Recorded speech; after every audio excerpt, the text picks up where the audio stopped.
قال يا قوم إني لكم نذير مبين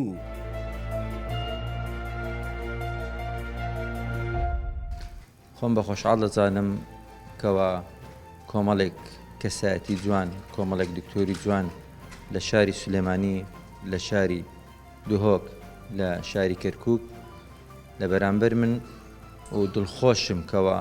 بتانین بیرۆکە و فکرەی مهرەبانی کۆپی پێست بکرێتن لە بۆیان ڕوون بکرێتەوە ئەو ئیشە باشانەی کە لە مهرەبانی دەکرێتن و ئەو خێرانەی کە لە مهرەبانی دەکرێتن تاوەکو ڕنگدانەوەی هەبیتن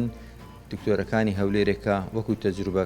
پێشکەش بە هەموو گەلی کوردستان بکەین و لە شارەکانیت کەش تاوەکو ئەو خزمەت گوزاریە ئەو کەفالەتکردنی یەتیمەی بگاتە هەموو شارەکان.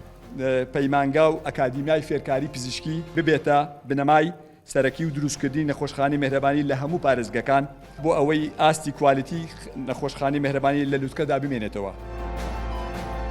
ئەو مؤسسە و دامەزراوانەی کە دەمینێنەوە لە داهاتوودا ئەوانە نەکە بە دامەزراوەیی بوونە، بە مؤسسەسی بوونە، بە شێوەی پلان و تەوزیعی کارەکان کراوە.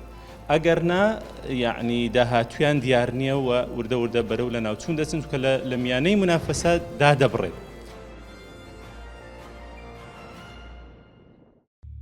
میهرەبانی، دڵسۆزی و لێزانی